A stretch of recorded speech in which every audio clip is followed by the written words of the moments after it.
आज बिहार की बात करने आया हूं। आज का विषय थोड़ा गंभीर है। गंभीर इसलिए है क्योंकि सबसे बड़ी ग्रोथ वही होती है जहां पे सबसे ज्यादा कमजोरियां दिखाई पड़ती हों।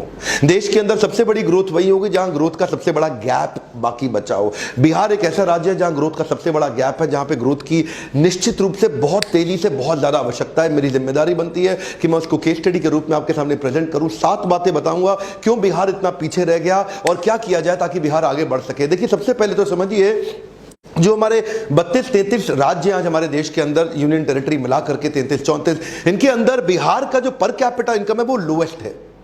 क्यों है ऐसा? 31,000 रुपए के आसपास सालाना इनकम है एक व्यक्ति की बिहार के अंदर। ऐसा क्यों है? क्या कारण है कि आज एवरेज इनकम बिहार की इतनी नीचे चली गई है? ये पर कैपिटा इनकम क्या होता है? ये निकाला जाता है एक ही स्थान, एक ज्योग्राफी के अंदर उनकी टोटल इनकम को टोटल पॉपुलेशन से डिवाइड करके। देखिए, ये वीडियो हर एक भारतीय के लिए समझना बहुत ज्यादा जरूरी है कि कुछ राज्य होते हैं जो भारत की इकोनॉमी को, भारत की स्ट्रेंथ को, भारत की उसको आगे लेके जाते हैं, और कुछ ऐसे राज्य होते हैं जो उसकी ग्रोथ डेवलपमेंट को नीचे घसीट रहे हैं, नीचे लेके जा रहे हैं। क्या कारण है इसका? कारण क्या है? क्यों ऐसा बोलते हैं? मतलब बिहारी शब्द को गाली की तरह क्यों प्रयोग किया जाता है? ये क्यों प्रतीकात्मक हो गया? बोलते हैं एक बिहारी 100 बीमारी। बिहारी की शक्ल के हट।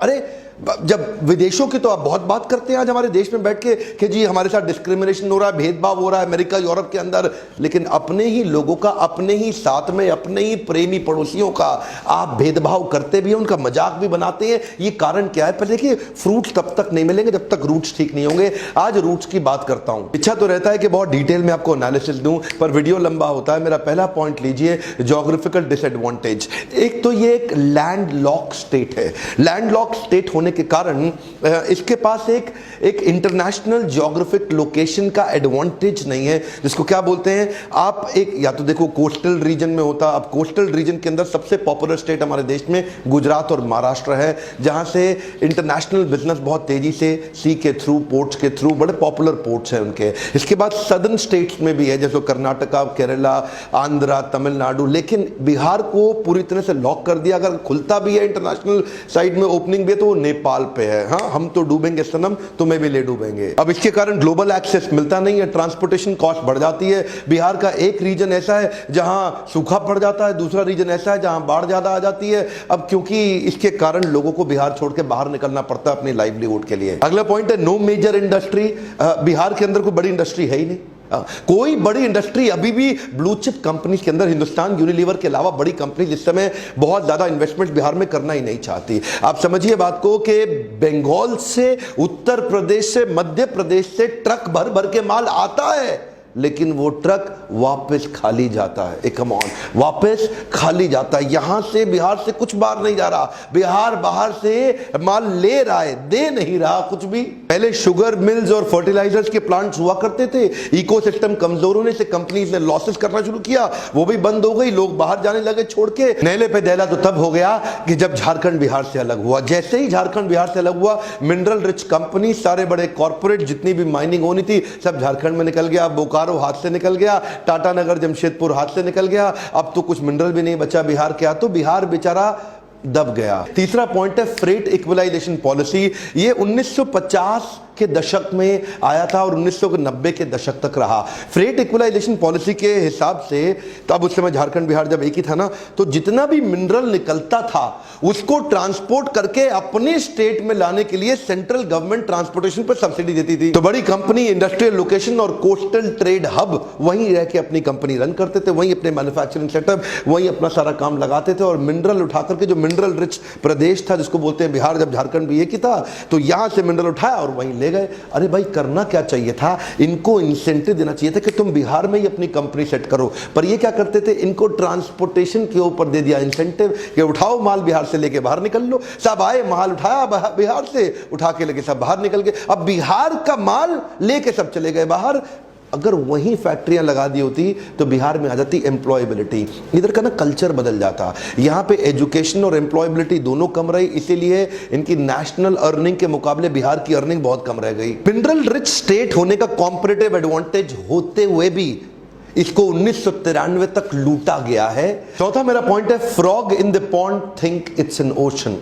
इसे क्या बोलते हैं? इसे बोलते हैं कुएं का मेंढक। जो कुएं का मेंढक है ना, वो उस कुएं को समुद्र समझता है। तो जो बिहार का आदमी है ना, वो सिविल सर्विसेज को ही सब कुछ समझता है। उसके लिए जिंदगी सिविल सर्विसेज ही है सब कुछ। IAS IPS IFS बन जाऊं, सरकारी नौकरी मिल जाए, रेट लिस्ट तय कर दिया, तेरी सरकारी नौकरी, तेरे को दहेज में इतना पैसा मिलेगा। इनको क्या लगता है, सरकारी नौकरी मिल गई, IAS ऑफिसर बन गया, ये टेबल के ऊपर तो लेगा, नीचे से भी लेगा। और क्या सोचते, ये एक्चुअली बिहार में ना कल्चर बन गया। ये देखते थे अपने आसपास, ये देखो ये बाबू है, IAS अफसर है, अब बिजली तो आ नहीं रही है, लेकिन सरकारी जनरेटर पे इसके घर में 24 घंटा बिजली रहती है। तो एक एस्पिरेशन सोशल प्रूफ के साथ बनता चला गया पूरे प्रदेश के अंदर। अच्छा, क्रेज इतना ज्यादा हो गया सिविल सर्विसेज का कि अब अगर कोई व्यापार करने निकले भी ना, तो वो क्या बोलते हैं, ए चौबे जी छब्बे बनने निकले, डूबे बन के लौटे। दैनिक भास्कर का मैं एक आर्टिकल पढ़ रहा था, क्या कहते हैं, पॉपुलरली बिहार के अंदर रेट लिस्ट तय कर दी गई है। IAS अफसर है, इतने का दहेज मिलेगा। IAS अफसर को 1 से 3 करोड़ का दहेज मिल जाता है, IPS को 80 लाख से 2 करोड़,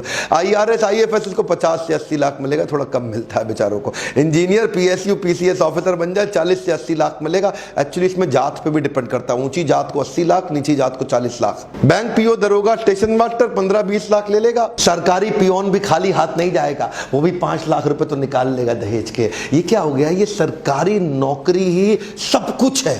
एक बिहारी आदमी के लिए वो क्या कहते हैं, कहीं सूखा कहीं बाढ़, ना मिले नौकरी ना व्यापार, तो सरकारी नौकरी सब कुछ है। अभी बिहार को मैं और समझ ही रहा था कि इतने में किसी ने मुझे डाउरी कैलकुलेटर पे दिखा दिया। उसमें अपनी उम्र लिखो, कास्ट लिखो, क्या हो तुम, और उसके बाद लिखो प्रोफेशन कैसा है, मंथली सैलरी कितनी है, कहां पे काम कर रहा है, दिखने में कैसा, गोरा चट्टा काला, हाइट कितनी है, पहली शादी है कि दूसरी शादी है, माता पिता क्या करते हैं। इससे क्या होगा, आपका डाउरी कैलकुलेटर निकल के आ गया कि कितना दहेज मिलेगा। इन्हीं चीजों ने मार दिया है हमारे देश को। आज भी हमारे देश में ऐसे संस्कार है कि दहेज की कमाई पे लाड टपकती है कि तेरे को कितना मिला, मेरे को कितना मिला, गाड़ी कौन सी आई। मेरा 5वां पॉइंट है, Bihar is famous for caste politics. Caste politics का मतलब क्या हुआ, इधर कास्ट पॉलिटिक्स ज्यादा चलती है, डेवलपमेंट पॉलिटिक्स कम चलती है। अच्छा देखो, हर चीज के फायदे नुकसान भी होते हैं। कास्ट पॉलिटिक्स का कुछ फायदा तो है। फायदा यह है कि पहले यहां पे जो ऊंची कास्ट होती थी वो नीचे वालों को बहुत दबाते थे पैसे से। अब वो उनको पैसे से दबाते थे, तो ये सोचे कि हम लोग जो है ना सत्ता की पावर से, पॉलिटिक्स की पावर से अपने आप को खड़े करें, हमारे पास पैसा नहीं है। तो ये छोटी छोटी कास्ट के लोग इकट्ठे हुए और इन लोगों ने अपने आप को ऊंची जात के लोगों के सामने अपने आप को ताकत से खड़ा किया। तो कुछ फायदा होता है, निश्चित रूप से होता है। पर जब 91 के बाद लिबरलाइजेशन आया ना देश के अंदर, उस समय बाकी सारे राज्य सोच रहे थे कि हमारे को इंटरनेशनल फंडिंग मिले, अपने फॉरेन इन्वेस्टमेंट्स आ जाएं, अपने लिबरलाइजेशन का फायदा उठाएं, धंधा व्यापार बड़े करें। और ये लोग कास्ट के चक्कर में फंसे रह गए। यहां पे ग्रोथ पॉलिटिक्स हुई नहीं, यहां पे डेवलपमेंट पॉलिटिक्स की बात नहीं हुई। आज मैं किसी को ठेस नहीं पहुंचाना चाहता, पर कोई डेटा बताऊंगा। ये सब कास्ट के चक्कर में बिहार एक अनस्टेबल गवर्नमेंट की तरह रह गई। 70 साल में 40 बार तो सत्ता बदली, 23 अलग अलग मुख्यमंत्री आए 70 साल के अंदर। एक मुख्यमंत्री को एवरेज 1.5 साल से ज्यादा मिला नहीं। यहां पे बात केवल जात पात की होती रह गई, डेवलपमेंट हुआ नहीं। एक्चुअली क्या सोचना चाहिए कि केवल मेरी कास्ट नहीं, अगर पूरे राज्य में खुशहाली आएगी तो फायदा सबका होगा। गोल्डन स्टेटमेंट को पकड़ लीजिए, अगर खुशहाली आएगी तो फायदा सबका होगा। जब पूरा बिहार ग्रो करेगा तभी फायदा होगा। उसको बोलते हैं इंक्लूसिव ग्रोथ। अगला पॉइंट है population growth rate and literacy growth rate. क्या मतलब हुआ इसका, यहां का जो पॉपुलेशन ग्रोथ रेट और लिटरेसी ग्रोथ रेट है, ये आपस में मिसमैच कर रहा है। लिटरेसी बढ़ नहीं रही है, फर्टिलिटी रेट सबसे ज्यादा है। फर्टिलिटी रेट का मतलब है एक मां एवरेज सबसे ज्यादा अपने जीवन काल में बच्चों को जन्म बिहार की मां देती है। बाकी बहुत सारे राज्य ऐसे हैं जहां पे पढ़े लिखे राज्य हैं, वहां पे एक मां 2 से ज्यादा बच्चों को नहीं जन्म देती है, पर बिहार का सबसे ज्यादा। बिहार में भी 2 हिस्से हैं, एक जहां पे बिल्कुल पिछड़ी हुई जाती है ना, बिल्कुल पढ़ाई नहीं किया, बिल्कुल शिक्षा नहीं है, ज्ञान नहीं है, वहां एक मां 4 से 5 बच्चों को जन्म दे रही है। और जहां थोड़ी बहुत पढ़ाई करी गई वहां 3 बच्चों को। इसके कारण क्या हुआ, पॉपुलेशन बहुत ज्यादा और एजुकेशन बहुत कम। ध्यान दीजिए, कम ऑन, पॉपुलेशन सबसे ज्यादा तेज बढ़ा रहा है बिहार और एजुकेशन सबसे कम है, क्योंकि लिटरेसी रेट यहां पे 63% के नजदीक रह गया। बिहार का लिटरेसी रेट यानी कि जो पढ़ाई का शिक्षा का दर है सबसे कम है। नालंदा यूनिवर्सिटी जो विश्व की सबसे पहली सबसे पॉपुलर, उसके होने के बावजूद, सबसे ज्यादा IAS प्रोड्यूस करने के बावजूद यहां का एजुकेशन का जो एवरेज स्तर है ना वो अच्छा नहीं हुआ। जो बहुत ही मेधावी, बहुत बुद्धिमान छात्र हैं, वो सबको छोड़ के आगे निकलने की कोशिश तो कर रहे हैं बिहार के अंदर, लेकिन वो कोशिश बहुत कम लोगों के अंदर है और बहुत सीमित जगह पे है। उसके नए एवेन्यूज नहीं खोले जा रहे। अगला मेरा पॉइंट है education and employability is directly proportionate to earnings. इसका क्या अर्थ हुआ, समझिए बात को। पॉपुलेशन से असर आता है एजुकेशन पे, एजुकेशन से असर आता है एम्प्लॉयबिलिटी पे। अब क्योंकि पॉपुलेशन बहुत ज्यादा है तो एजुकेशन उतनी हो नहीं पा रही है कवर, और उसके कारण एम्प्लॉयबिलिटी नहीं आ रही, क्योंकि स्किल बिल्डिंग एक्चुअल बिहार के अंदर जितनी होनी चाहिए थी वो हुई नहीं। अब थोड़े से कुछ आंकड़ों को देखते हैं इस पर कैपिटा इनकम के चार्ट को। 1950-51 तक बिहार का 204 रुपए था और पूरे देश का 265 था। 2013 तक बिहार बढ़ के 28,000 तक पहुंचा, लेकिन इतने में भारत बढ़ के 75,000 पे पहुंच गया। जिस स्पीड पे पर कैपिटा इनकम बिहार में बढ़ती है उससे कई गुना ज्यादा स्पीड पे ऑल इंडिया एवरेज आगे बढ़ जाती है। उनमें भी कुछ स्टेट्स हैं जो बहुत तेज आगे हैं, जैसे कि गोवा है और यूनियन टेरिटरीज में दिल्ली है। उसके बाद सिक्किम, हरियाणा, केरला, महाराष्ट्र, कर्नाटका। यहां पे एवरेज आदमी की इनकम बहुत अच्छी, लेकिन बिहार में एवरेज इनकम केवल 31,000 रुपया रह गई साल की। सिर्फ समस्या ही नहीं है, बहुत सारी अपॉर्चुनिटीज भी हैं, लेकिन यहां एजुकेशन पे फोकस और एटीट्यूड का बदलाव बहुत जरूरी है बिहार के अंदर। अनिल अग्रवाल तो आप जानते ही है ना, वेदांता ग्रुप के मालिक केन्स वेदांता आज one of the top 10 Indian rich people इनकी लिस्ट में इनका नाम आता है। ये बिहार से निकल के आए हैं। रविंद्र कुमार सिन्हा को नहीं जानते आप? SIS सिक्योरिटी इंटेलिजेंस सर्विस, सबसे बड़ी देश की सिक्योरिटी कंपनीज, इनके IPO भी निकले और इनफैक्ट इनकी कंपनी बहुत तेज ग्रो कर गई। बहुत सारे ऐसे व्यापारियों को जरूरत है जो एम्प्लॉयबिलिटी जनरेट करके दे सके। वो मानसिकता से बाहर आना है कि भैया सरकारी, मेरे को तो सरकारी, इस मानसिकता से बाहर निकल के वो सारी बिजनेस और ग्रोथ अपॉर्चुनिटीज प्रोड्यूस करनी है। सबसे ज्यादा ग्रोथ वही होगी, लेकिन मैं वहां ध्यान देना चाहता हूं जहां कोई ध्यान नहीं देना चाहता। इसलिए मैंने बिहार पे केस स्टडी बनाया। क्यों नहीं बिहार, जो पंजाब से आगे हुआ करता था एक समय पे, आज पंजाब 3 गुना ज्यादा इकोनॉमी ग्रो कर गया बिहार के मुकाबले पिछले 40-50 सालों के अंदर। क्यों हुआ ऐसा? आज एवरेज एज के मुकाबले में बिहार में यंगेस्ट पॉपुलेशन है। सबसे ज्यादा यंग पॉपुलेशन पूरे देश की आज बिहार में मानी जाती है। इतना यूथ है। सबसे ज्यादा हार्ड वर्किंग पॉपुलेशन के मामले में बिहार का नाम आता है। बिहार में बहुत सारी अपॉर्चुनिटीज और पॉसिबिलिटीज है, बहुत सारी ग्रोथ की। पहला मेरा आपको केवल ये सुझाव है, अपने होराइजन को बड़ा करें और पॉसिबिलिटी